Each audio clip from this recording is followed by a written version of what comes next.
Hello बच्चों, let's take a given question. The question says a metal target with atomic number Z equal to 46 is bombarded with a high energy electron beam. The emission of X-ray from the target is analyzed. The ratio R of the wavelength of X K alpha line and the cutoff is found to be R equal to 2. If the same electron beam bombards another metal target with Z equal to 41, the value of R will be option A 2.53, option B 1.27, option C 2.24, option D 1.58. So for this question, जो key concept यहाँ पे we need to understand is the basic concept of Moseley's law, जो कि हमें K alpha line, right, जो कि characteristic X ray है basically, K alpha line और एटॉमिक नंबर में रिलेशन देता है, and that relation is nothing but frequency of K alpha line की अगर हम बात करें, so it is equal to under root of this and that will be equal to a Z minus of 1. यहाँ पे actually Z minus of B आता है, B is a screening constant for K alpha line, it is 1. तो this is the relation that we need to keep in mind. ठीक है, अब इसी के बेसिस पे अगर हम देखें ध्यान से, तो हमें सबसे पहले तो कट ऑफ वोल्टेज या फिर हम बात करें तो कट ऑफ वेवलेंथ की जो फॉर्मूला है वो हमें पता है, lambda C, and it is given by the expression H C over E V. So now we can begin with the part. तो हम अगर बात करें अब कट ऑफ की, कट ऑफ तो हमने लिख लिया है, अब बात करते हैं wavelength of K alpha line की. तो रिडबर्ग्स का मॉडिफाइड फॉर्म हम क्या लिख सकते हैं, आर इंटू जेड आता है बेसिकली, तो हम यहाँ पे अब लिखेंगे जेड माइनस वन का स्क्वायर. ठीक है, जेड माइनस वन का स्क्वायर, क्योंकि हम फ्रीक्वेंसी यहाँ से कैलकुलेट कर सकते हैं. So this will be the value we can, frequency को हम देख सकते हैं, it will be Z minus one का स्क्वायर. ठीक है, और फ्रीक्वेंसी को सी बाय लैम्डा भी लिख सकते हैं, तो उसी बेसिस पे we are getting this result. अब यहाँ पे हमें के अल्फा सीरीज गिवन है, तो के अल्फा के लिए हम यहाँ पे थोड़ा सा इसको डिस्कस कर लेते हैं. जैसे लेट्स से फर्स्ट ऑर्बिट है, second orbit, third orbit, fourth orbit.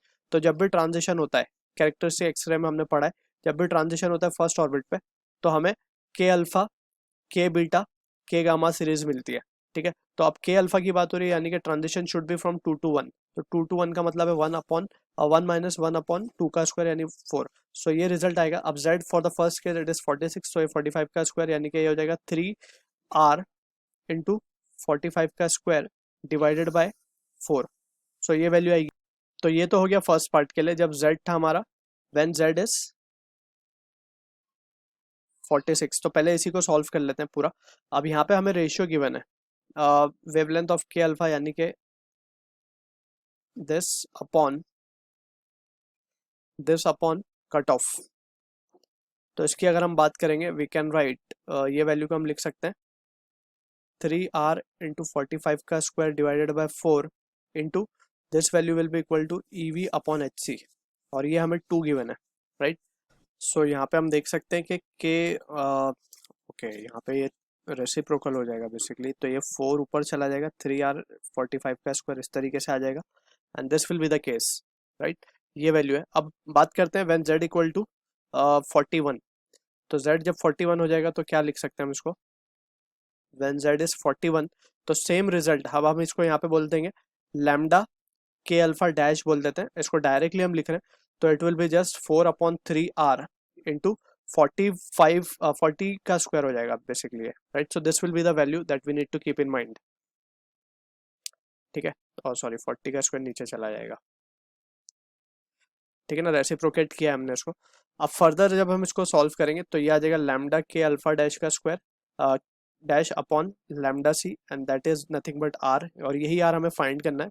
सो इस वैल्यू को हम क्या लिख सकते हैं, 4/3r इंटू 40 का square into E V upon H C. ठीक है, तो यहाँ से हम देख सकते हैं R will be equal to E V upon H C, को हम क्या लिख सकते हैं, पहले तो हम इसको लिखते हैं into E V upon H C को फ्रॉम दिस एक्सप्रेशन यहाँ से हम देख सकते हैं, it can be written as 2 into 3r into 45 का square divided by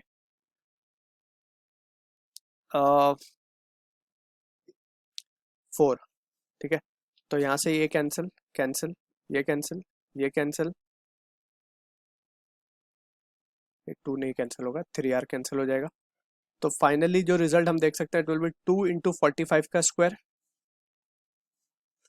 divided by 40 का स्क्वायर. सो ऑन सिंप्लीफिकेशन ये आंसर आएगा हमारे पास r का, इट कम्स आउट टू 2.531. तो 2.53 will be the answer for this question, जो कि मैच होगा ऑप्शन ए के साथ. So I hope you understood the solution. All the best.